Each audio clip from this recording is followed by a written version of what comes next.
Welcome in Aradhya classes. Today we learn Standard 9 Science Chapter number 14 Lecture number 4. आज के lecture में दो topics पे हम डिबेट करने वाले हैं, air pollution and water the wonderful liquid. तो सबसे पहले स्टार्ट करते हैं रिलेटेड विथ एयर पॉल्यूशन।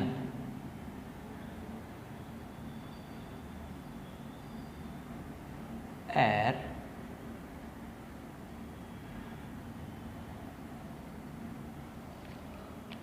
कुछ डेफिनेशन देख लेते हैं। What is air pollution? Air pollution है harmful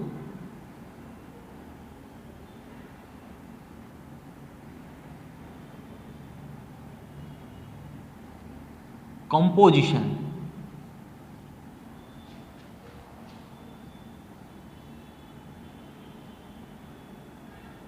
in air, harmful composition in air is called as air pollution, and the substance, the composition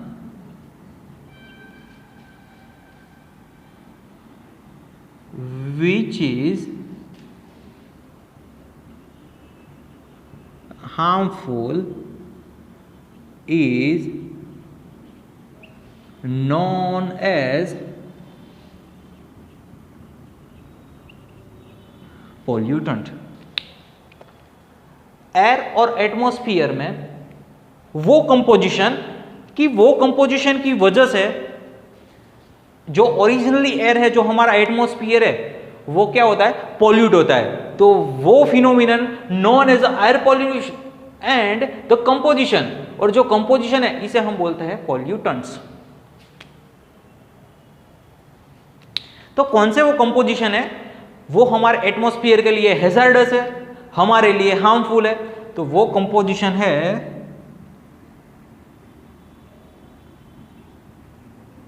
sulphur and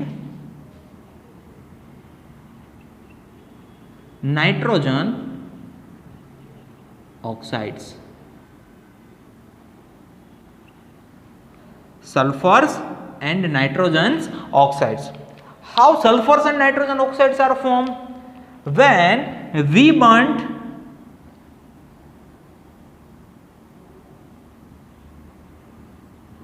fossil fuels like coal और petrol. कोल और petroleum like fossil fuels को हम जब burn करते हैं तब coal और petrol contain some little amount of sulphur and nitrogen. फिर से मैं कहता हूं आपको, fossil fuel like coal and petrol contain sulphur and nitrogen in a very little amount. When fossil fuels are burn, मतलब sulfur and nitrogen bonds, मतलब react with oxygen. If any subject who wants to burn, he required oxygen. किसी भी subject को burn होने के लिए क्या जरूरी है? ऑक्सीजन जरूरी है। तो when sulfur and nitrogen burns, मतलब कि हमारा पेट्रोल और कोल जब बर्न्स होता है तब किसके साथ रिएक्ट करता है? ऑक्सीजन के साथ रिएक्ट करता है, और वो बर्न होने की वजह से SO2, SO3, NO2, this is harmful gas, harmful gases which is evolve. वो जो गैस है SO2, SO3, SO3 and NO2, वो कहाँ आते हैं? वो एटमॉस्फेयर में आते हैं। एटमॉस्फेयर में ऑलरेडी क्या प्रेजेंट है? तो वाटर प्रेजेंट है। किस फॉर्म में? गैसियस फॉर्म में। हम बोल सकते हैं water vapour. When water vapor of atmosphere react with sulfur and nitrogen oxides form acid rain.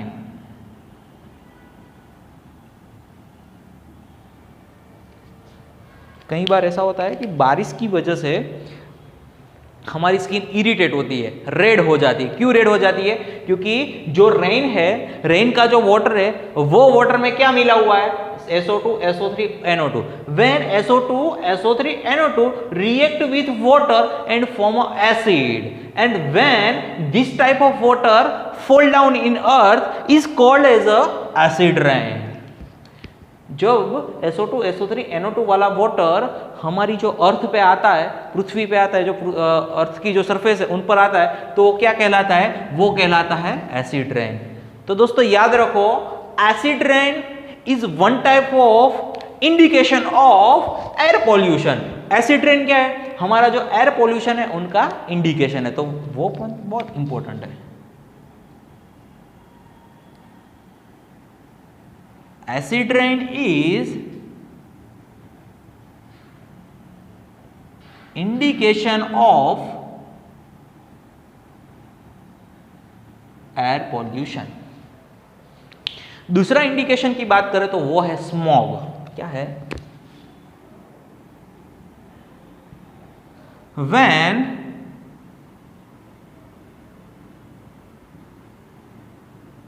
fossil fuels burns and form suspended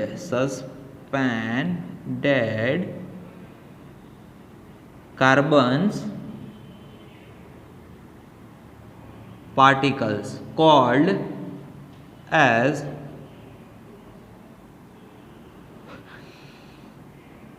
carbohydrate.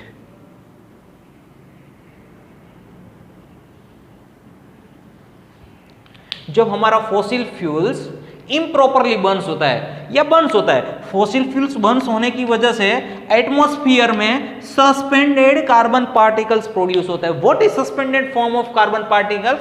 वो फॉर्म कंटिन्यूअसली फ्लो करता है, फ्लू कर सकता है, फ्लाई कर सकता है, वो कभी सेटल डाउन नहीं होता है। मतलब एटमॉस्फेयर में क्या प्रेजेंट है? छोटे छोटे कार्बन पार्टिकल्स प्रेजेंट है।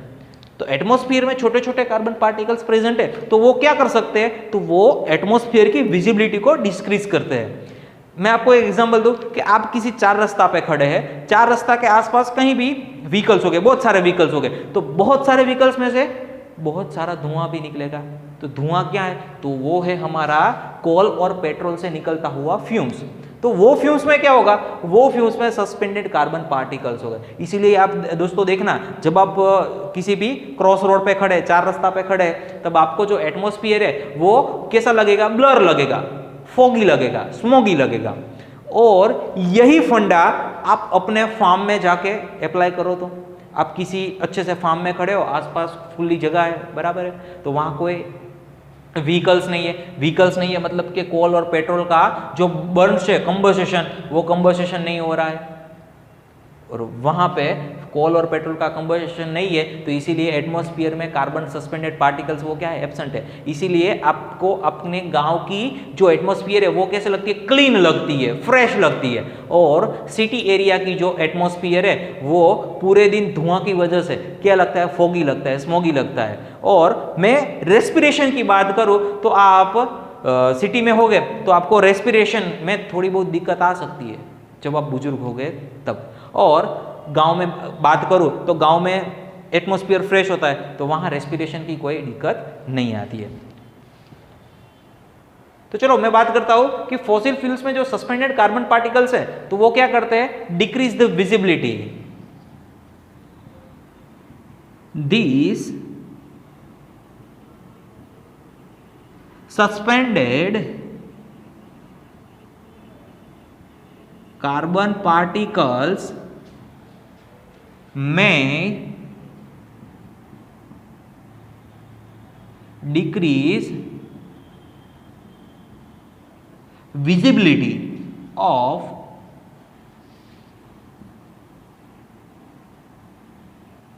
एटमॉस्फेयर। चलो अब हम कोल्ड वेदर की बात करते हैं ड्यूरिंग द विंटर टाइम। तो विंटर टाइम में टेम्परेचर क्या होता है? डाउन होता है। During the winter time temperature is very very down. Due to the down temperature water vapor in atmosphere is condensed on the suspended particles of carbon।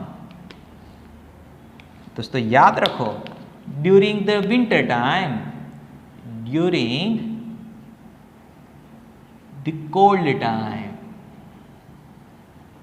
Cold time मतलब हम क्या कह सकते हैं, ड्यूरिंग विंटर टाइम। तो during the winter time temperature of atmosphere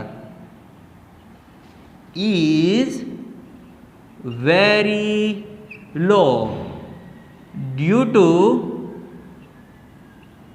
very low temperature, due to very low temperature water vapor on in लग सकते हैं हम, water vapor in atmosphere condense on suspended particles of carbon or pollutant। During the cold time, winter time, temperature of atmosphere is very low, and due to the temperature is very low, जो pollutant particle है, pollutant particle की surface पे हमारी जो water vapor वो क्या होती है, condense होती है, वो cool down होती है, और cool down होने की वजह से वो क्या बनाती है, एक smog create करती है, smog, fog। मतलब कि ये रेड वाला जो रेड डॉट मैंने दिखाया है, तो वो क्या है, रेड डॉट मेरे लिए है पोल्यूटेंट, मतलब कि सस्पेंडेड कार्बन पार्टिकल, और सस्पेंडेड कार्बन पार्टिकल्स पे हमारी वाटर वो क्या होती है, कंडेंस होती है, मतलब कि वो बड़े पार्टिकल्स बन जाते हैं। और बड़े पार्टिकल्स बन जाने की वजह से विंटर में आपने देखा होगा कि आप जब हाईवे पे जाते हो तो विजिबिलिटी क्या हो जाती है, कम हो जाती है, which is form a smog. वो क्या क्रिएट करता है, स्मॉग क्रिएट करता है। तो the smog is a indication of air pollution. Smog क्या है, एयर पोल्यूशन का इंडिकेशन करता है।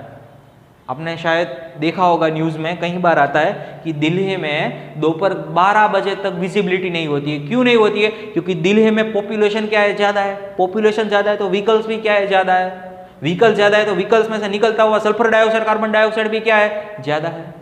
तो इसी वजह से दिल्ली का जो एटमॉस्फेयर है वो क्या है, पोल्यूशन वाला है, इसीलिए उनकी जो विजिबिलिटी है वो बहुत कम है।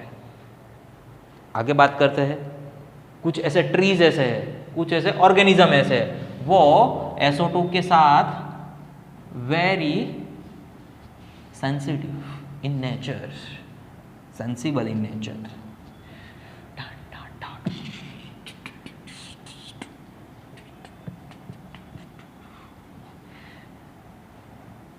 Organism like lichen. चलो दोस्तों आपको लाइकेन की बात सिखा देते हैं। 14.6 में दी हुई है activity.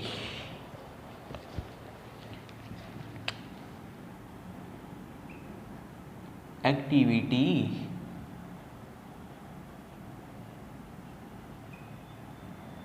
Organism called as lichen. जो लाइकेन नाम की जो ऑर्गेनिज्म है, which is more sensible with SO2। एक हाईवे है, तो हाईवे से तो आपको मालूम पड़ गया होगा कि वहां क्या होगा, बहुत सारे व्हीकल्स हो गए, छोटे बड़े। व्हीकल्स कैसे चलते हैं, व्हीकल्स चलते हैं पेट्रोल से। पेट्रोल्स का बर्निंग होने की वजह से जो हाईवे का एटमॉस्फेयर वो कैसा होगा, SO2 प्रेजेंट होगा, कहीं जगह SO3, NO2, NO3, और वो तो गैस फॉर्म में है। गैस फॉर्म में है तो इजीली एटमॉस्फेयर में जा सकते हैं। तो जो आसपास के एटमॉस्फेयर है तो इसमें भी क्या प्रेजेंट होगा, SO2, SO3, इस तरह से जो गैसेस है वो प्रेजेंट हो गए। तो आपको तो मालूम है SO2 SO3 गैस क्या है, हमारे लिए हैजार्डस है। दोस्तों ये मैंने बॉक्स दिखाया ना, ये बॉक्स मैंने व्हीकल्स दिखाया, मतलब कि व्हीकल्स क्या करते हैं, मूव्स करते हैं, हाईवे से अक्रॉस निकलते हैं। तो वो निकलते हैं मतलब कि वो चलते हैं, तो क्या वो प्रोड्यूस करेंगे SO2 SO3 like gas produce करेंगे। अब हमें दो ट्रीज की कंपेयर करनी है। एक ट्रीज ऐसा है जो नियर टू दी हाईवे है, ये ट्रीज क्या है, नियर टू दी हाईवे, और मैं अनदर ट्रीज लेता हूँ, वो क्या है, far away from the highway. और मैं लाइकेन की बात करूं तो लाइकेन कहाँ देखी जाती है, लाइकेन का कलर होता है white, bluish type, greenish type, और वो हमारे ट्री से, तो ट्री की जो बार्क होती है, ट्री की जो छिलके होते हैं वो उन पर देखी जाती है। जैसे हमारी ब्रेड होती है, ब्रेड, तो ब्रेड कई बार बिगड़ जाती है, तो ब्रेड के ऊपर क्या हो जाता है कि जब फंगिस प्रोड्यूस हो जाती है ना, तो इसी तरफ लाइकेन भी ऐसे कि जो ट्रीज की बार्क है, बार्क पर देखी जाती है, और वही जगह पे देखी जाती है वहां एटमॉस्फेयर में SO2 कहाँ हो, कम हो।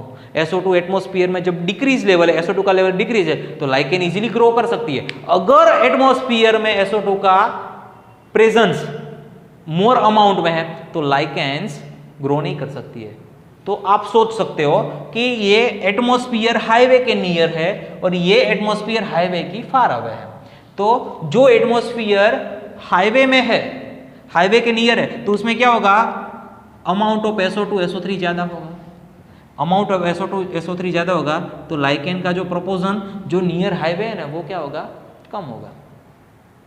और लाइकेन का अमाउंट में फार अवे की बात करूं तो बहुत सारी लाइकेन यहाँ देख, क्योंकि SO2 क्या है, बहुत कम है, SO2 का लेवल बहुत बहुत बहुत कम है। इसीलिए जो हाईवे से दूर ट्री है, हमारा जो ट्रीज, हमारा जो वृक्ष बहुत दूर है, वहां क्या होगा, SO2 का अमाउंट बहुत कम होगा।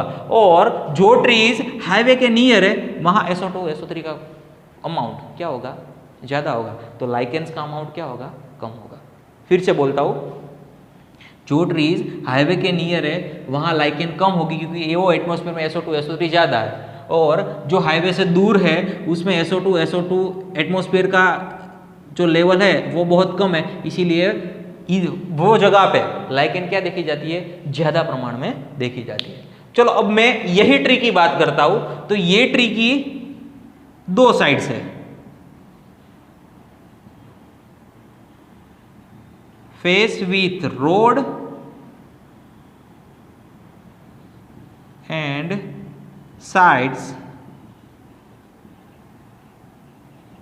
Away from the road. तो दोस्तों यहां से हाईवे निकलता है, मैं ऐसे खड़ा हूं तो मेरी ये फ्रंट साइड है वो हाईवे की तरफ है, और ये मेरी बैक साइड है वो हाईवे से क्या है, अवे है। तो ये मेरी फ्रंट साइड है, तो फ्रंट साइड SO2 SO3 के डायरेक्ट कॉन्टेक्ट में होगी, और ये मेरी बैक साइड है वो इनडायरेक्टली कनेक्टेड होगी, वो एटमॉस्फेयर के साथ कनेक्ट होगी। और ये मेरी फ्रंट साइड है वो डायरेक्ट जो SO2 SO3 निकलता है उनके साथ कनेक्ट होगी, और मेरी बैक साइड है वो इनडायरेक्टली कनेक्ट होगी। मतलब कि मेरी फ्रंट साइड में SO2 SO3 का अमाउंट क्या है, ज्यादा है। मतलब कि फ्रंट साइड के कंपेयर में बैक साइड में लाइकेन क्या देखी जाती है, ज्यादा प्रमाण में देखी जाती है, क्योंकि फ्रंट साइड में SO2 SO3 ज्यादा है तो लाइकेन ग्रो नहीं कर सकती है। बैक साइड में SO2 SO3 फ्रंट साइड की कंपेयर में क्या है, कम है, मतलब कि वहां लाइकेन ज्यादा देखी जाती है। तो बस ये प्रोसेस यही सिखाती है एक्टिविटी कि जहां SO2 SO3 का अमाउंट ज्यादा होगा वहां लाइकेन क्या होगी, कम होगी, क्योंकि SO2 SO3 के प्रेजेंस में लाइकेन ग्रो नहीं कर सकती है।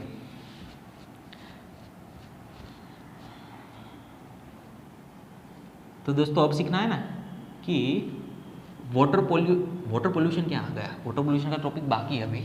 एयर पोल्यूशन की वजह से कौन से डिसीज होते हैं।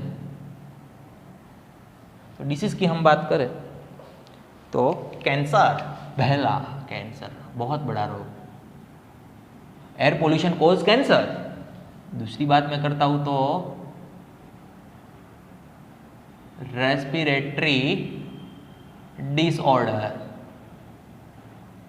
एयर पोल्यूशन की वजह से हमारा जो रेस्पिरेटरी डिसऑर्डर भी बढ़ जाता है। कैंसर किसका होता है, लंग का कैंसर होता है। आप जब 10th में आओगे ना तब पढ़ोगे कि रेस्पिरेटरी सिस्टम ऑफ ह्यूमन, तो रेस्पिरेटरी सिस्टम में लंग बहुत ही इंपॉर्टेंट है हमारे लिए। फेफड़े बोलते हैं, फेफड़े हिंदी में तो, लंग। और क्या होता है, इरिटेशन इन आइस, बहुत बढ़िया, इरिटेशन इन आइस। और क्या होता है, न्यूमोनिया।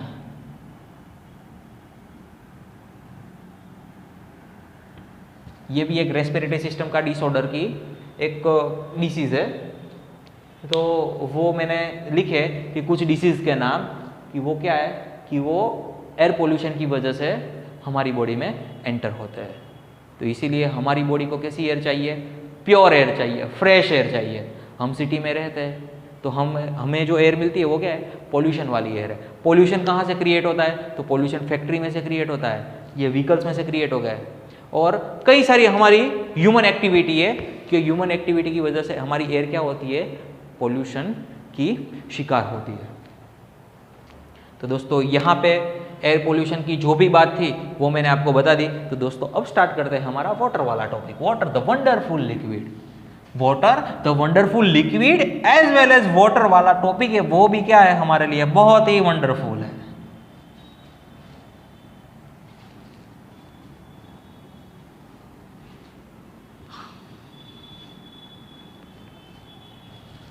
तो सबसे पहले वाटर का टॉपिक स्टार्ट करने से पहले एयर पोल्यूशन को निकाल लेते हैं और स्टार्ट करते हैं वाटर का टॉपिक। तो वाटर की सोर्स की बात करें, सर कहाँ से सोर्स की बात करें, पूरी सरफेस पे वाटर ही वाटर है अर्थ की। अर्थ सरफेस कंटेन 75%, 75% जो अर्थ की सरफेस है, तो वो सरफेस पे क्या आया हुआ है, वाटर आया हुआ है। और वाटर के सोर्स की बात करें तो सी, दूसरा सोर्स है ग्राउंड वाटर, तीसरा सोर्स है एटमॉस्फेयर। सही में एटमॉस्फेयर हो सकता है, यस, एटमॉस्फेयर में वाटर वेपर प्रेजेंट है। वाटर वेपर एटमॉस्फेयर में प्रेजेंट है, तो एटमॉस्फेयर भी हमारा वाटर क्या क्या है, एक सोर्स है। फोर्थ नंबर की मैं बात करूं तो है रिवर, पॉन्ड, और क्या रहा, यस, हाँ, frozen, frozen ice cap on two pole of earth, ice mountain, बर्फीले पर्वत, जम्मू कश्मीर, जम्मू कश्मीर में देखा है ना बर्फीले पर्वत, ये बर्फीले पर्वत में कैसा पानी है, तो वहाँ है मीठा पानी, बराबर है। तो this is a fresh water. जो ब्लैक मैंने लिखा है ना, वो मैंने जानबूझ के लिखा है, फोर्थ वाला, river, pond, frozen ice cap on two pole. हमारी जो अर्थ है उनके टू पोल है, नॉर्थ पोल और साउथ पोल। तो नॉर्थ पोल और साउथ पोल में क्या है, आइस माउंटेन है, आइस से बना हुआ माउंटेन है, और फ्रोजन फॉर्म में है। पोल है हमारी, पोल में वाटर किस फॉर्म में है, फ्रोजन फॉर्म में है, आइस फॉर्म में है। वाटर का frozen form is equal to ice, तो पोल पे वाटर को इस फॉर्म में है, आइस फॉर्म में है। और बात हुई फ्रेश वाटर की, फ्रेश वाटर मतलब कि जो पानी को हम पी सकते हैं।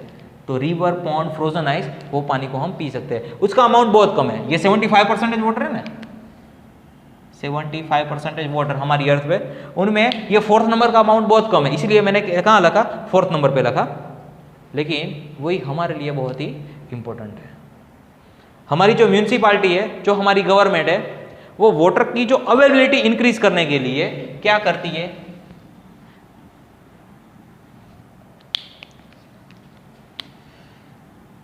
To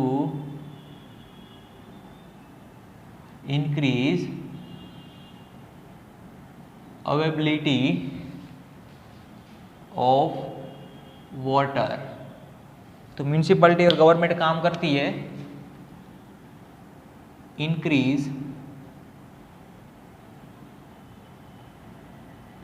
depth of pond. गांव में जो पॉन्ड होती है, पॉन्ड की डेप्थ क्या करते हैं, इंक्रीज करते हैं।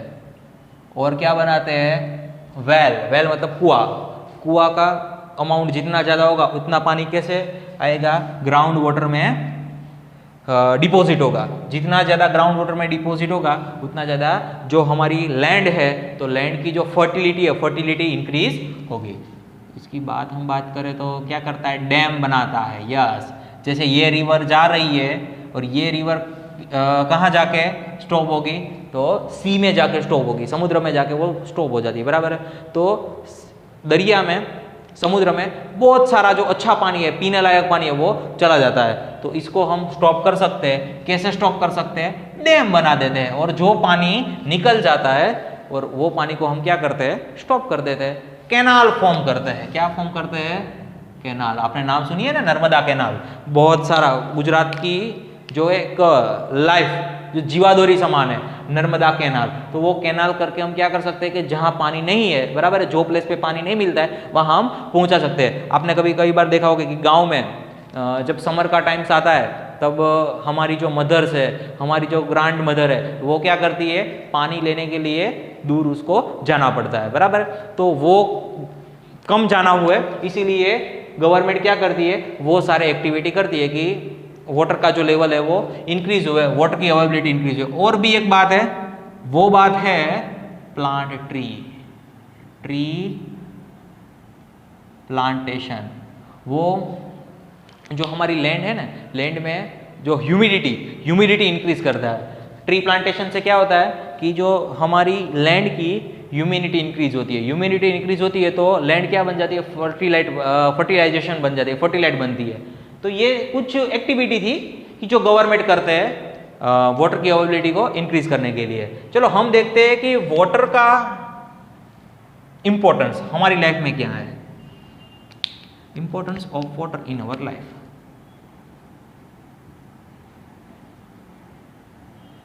Importance of water in our life. तो पहली बात तो मैं सिर्फ इतना ही लिख सकता हूं, सेल्यूलर रिएक्शन।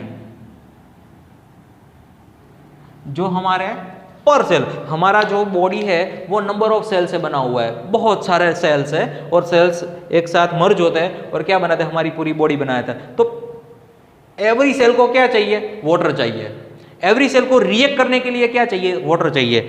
और हमारे बॉडीज में जो कंपोजिशन है, विटामिन्स, चर्बी और बोल सकते हैं हम कार्बोहाइड्रेट्स, तो वो सब किस फॉर्म में मिलते हैं, ट्रांसपोर्टेशन किस फॉर्म में होता है, डिजोल्व फॉर्म में ट्रांसपोर्ट होते हैं। और हम एब्सॉर्ब भी किस फॉर्म में करते हैं, वाटर के डिजोल्व फॉर्म में ही हम एब्सॉर्ब करते हैं। मतलब कि हमारे बॉडी के जो इंटरनल प्रोसेस है, दोस्तों याद रखो, हमारी बॉडी की जो इंटरनल प्रोसेस है, मतलब कि बॉडी के एक पार्ट से अनदर पार्ट तक किसी भी सब्सटेंस को आपको पहुंचाना है तो आप किस फॉर्म में पहुंचोगे, आप सबसे पहले हमारा बॉडी क्या करेगा, वाटर में डिजोल्व करेगा और ये डिजोल्व फॉर्म है, डिजोल्व फॉर्म को ही वो पहुंचाएगा। वो डायरेक्टली नहीं पहुंचाते, सबसे पहले वाटर में डिजोल्व करेगा और डिजोल्व का जो फॉर्म है, डिजोल्व फॉर्म, उसको ही वहां पहुंचाएगा। मतलब कि हमारे पर सेल, एवरी सेल को क्या जरूरत है, वाटर की जरूरत है। और हमारी जो बॉडी है, टेरेस्ट्रियल जो एनिमल्स है, तो वो क्या करते हैं, जो फ्रेश वाटर में ही रह सकते हैं, वो मरीन वाटर है, सी वाटर में नहीं रहते। सी वाटर में क्या होता है, सॉल्ट का अमाउंट ज्यादा होता है। तो दोस्तों याद रखो, दो टाइप्स के एनिमल्स होते हैं। हम जो एनिमल है, तो हम ऐसे एनिमल्स हैं, बायोलॉजिकल एनिमल, कि जो हम फ्रेश वाटर में ही रह सकते हैं, बराबर। के हमें क्या, हमारी बॉडी को क्या चाहिए, फ्रेश वाटर चाहिए। और हम मरीन मछली की बात करें, ब्लू व्हेल, तो ब्लू व्हेल को क्या चाहिए, ब्लू व्हेल को फ्रेश वाटर नहीं चाहिए, ब्लू व्हेल को सॉल्ट वाटर चाहिए, क्योंकि उनका बॉडी सॉल्ट वाटर के साथ रिलेटेड है। हमारा बॉडी है वो फ्रेश वाटर के साथ रिलेटेड है। तो ये है हमारे लिए, हमारी बॉडी में वाटर की अवर जो लाइफ में इंपॉर्टेंस है वो। दोस्तों अब वाटर की बायोडाइवर्सिटी की मैं बात करता हूं। आपको एक गार्डन में जाना है, एक डेजर्ट में जाना है,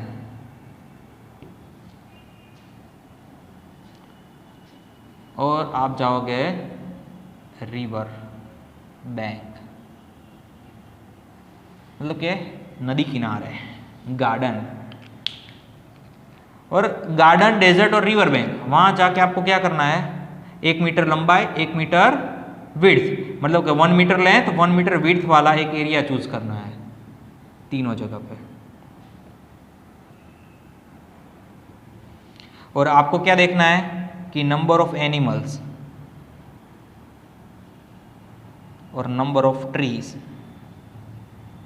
मतलब ये दोनों मिला के हम बोल सकते हैं बायोडाइवर्सिटी। आपको क्या फाइंड आउट करना है? बायोडाइवर्सिटी फाइंड आउट करनी है। 1 मीटर लेंथ, 1 मीटर विड्थ। तो आप बोलोगे व्हाट इज बायोडाइवर्सिटी, मतलब आपको क्या कंक्लूजन करना है कि काउंट करना है कि गार्डन की 1 मीटर लेंथ और 1 मीटर विड्थ में हम कितनी ट्रीज फाइंड कर सकते हैं।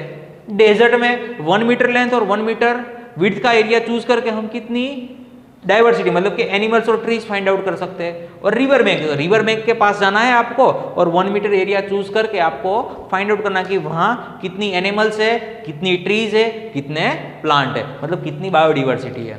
तो आप देखोगे आपको ऑब्जर्वेशन मिलेगा जो रिवर बैंक के नियर का जो एरिया होगा ना, वहां आपको ज्यादा प्रमाण में ट्रीज मिलेंगे, ज़्यादा प्रमाण में एनिमल्स मिलेंगे। और इसी कंपैरिजन में गार्डन के साथ करूँ तो गार्डन्स में मिलेंगे आपको बराबर, लेकिन जो रिवर बैंक में आपको जो ग्रीनरी मिलती है इतनी ग्रीनरी गार्डन में नहीं मिलेगी।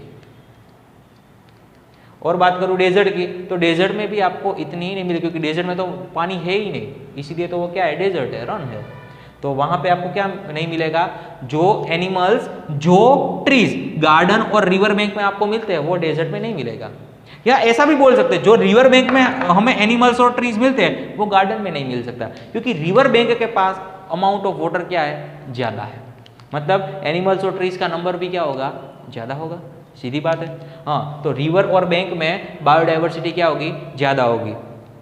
बात करें गार्डन में, तो गार्डन में रिवर बैंक जितना पानी नहीं होता, लेकिन हाँ मैं ऐसा बोल सकता हूँ कि डेजर्ट की कंपेयर में तो ज़्यादा पानी होगा, तो वहाँ पे भी बायोडाइवर्सिटी आपको चेंज मिलेगी। गार्डन में आपको वही पौधा मिल सकता है, वही प्लांट मिल सकता है कि जो सिंपली थोड़े वाटर में भी क्या ग्रो कर सकता है। और डेजर्ट की बात करूँ तो डेजर्ट में आपको ऐसी ट्री मिलेगी, ऐसा एनिमल मिलेगा कि जो बिना पानी रह सकता है, मतलब कि कम पानी में भी वो रह सकता है। तो ये थी बायोडाइवर्सिटी की बात। डाइजेस्ट में के बहुत सारे मटेरियल्स होते हैं तो उनमें बहुत सारी दी होती है, मतलब कि ये एक्टिविटी आपको सिर्फ ऐसा ही सिखाती है, जहां पानी ज्यादा होगा वहां की बायोडाइवर्सिटी ज्यादा होगी, जहां पानी कम है वहां की बायोडाइवर्सिटी क्या होगी, कम होगी। क्योंकि एवरी एनिमल, एवरी ट्रीज और एवरी बायोडाइवर्सिटी की जो सब्सटेंस है, हमारे जो कंपोनेंट्स है, वो कंपोनेंट्स को सर्वाइव करने के लिए क्या जरूरी है, पानी जरूरी है। हम ह्यूमन की बात करें तो ह्यूमन को भी क्या जरूरत, पानी जरूरी है। और बात रह गई, मेरे को याद आई, importance of water in our life. तो हमारे बॉडी में वाटर क्या करता है, टेम्परेचर को मेंटेन करता है। हमारे बॉडी में जो सॉल्ट है, जो मिनरल्स है, वो सॉल्ट और मिनरल का जो लेवल है वो बैलेंस करता है। तो अमाउंट ऑफ वाटर डिसाइड करता है कि सर्वाइव हो सकते हैं एनिमल्स के नहीं हो सकते हैं, ट्री सर्वाइव हो सकती है कि नहीं हो सकती है। इसीलिए हमारे जो साइंटिस्ट है, तो हमारे साइंटिस्ट किसी भी हमारे प्लेनेट है अकॉर्डिंग, हमारे जो अर्थ के नियर जो भी प्लेनेट है उन पर जो भी एक्सपेरिमेंट करते हैं तो सबसे पहले वो क्या देखते हैं कि उन पर जीवन शक्य है, life is possible in other planet. तो लाइफ पॉसिबल होने के लिए एक इम्पोर्टेंट कंपोनेंट है वो atmosphere as well as water. Water भी इंपॉर्टेंट है क्योंकि वाटर होगा तो भी हम सर्वाइव कर पाएगा ना, वरना वाटर हम लाए कहाँ से। तो दोस्तों ये बहुत बड़ा चैलेंजिंग पे पॉइंट है कि मून पर वाटर हम फाइंड आउट करें, मार्स पर हम वाटर फाइंड आउट करें, वहाँ वाटर नहीं है, इसीलिए वहाँ क्या नहीं है, लिविंग ऑर्गेनिज्म यहाँ पॉसिबल नहीं है। और हमारी बात करें तो अर्थ पे वाटर पॉसिबल है तो लिविंग ऑर्गेनिज्म भी पॉसिबल है।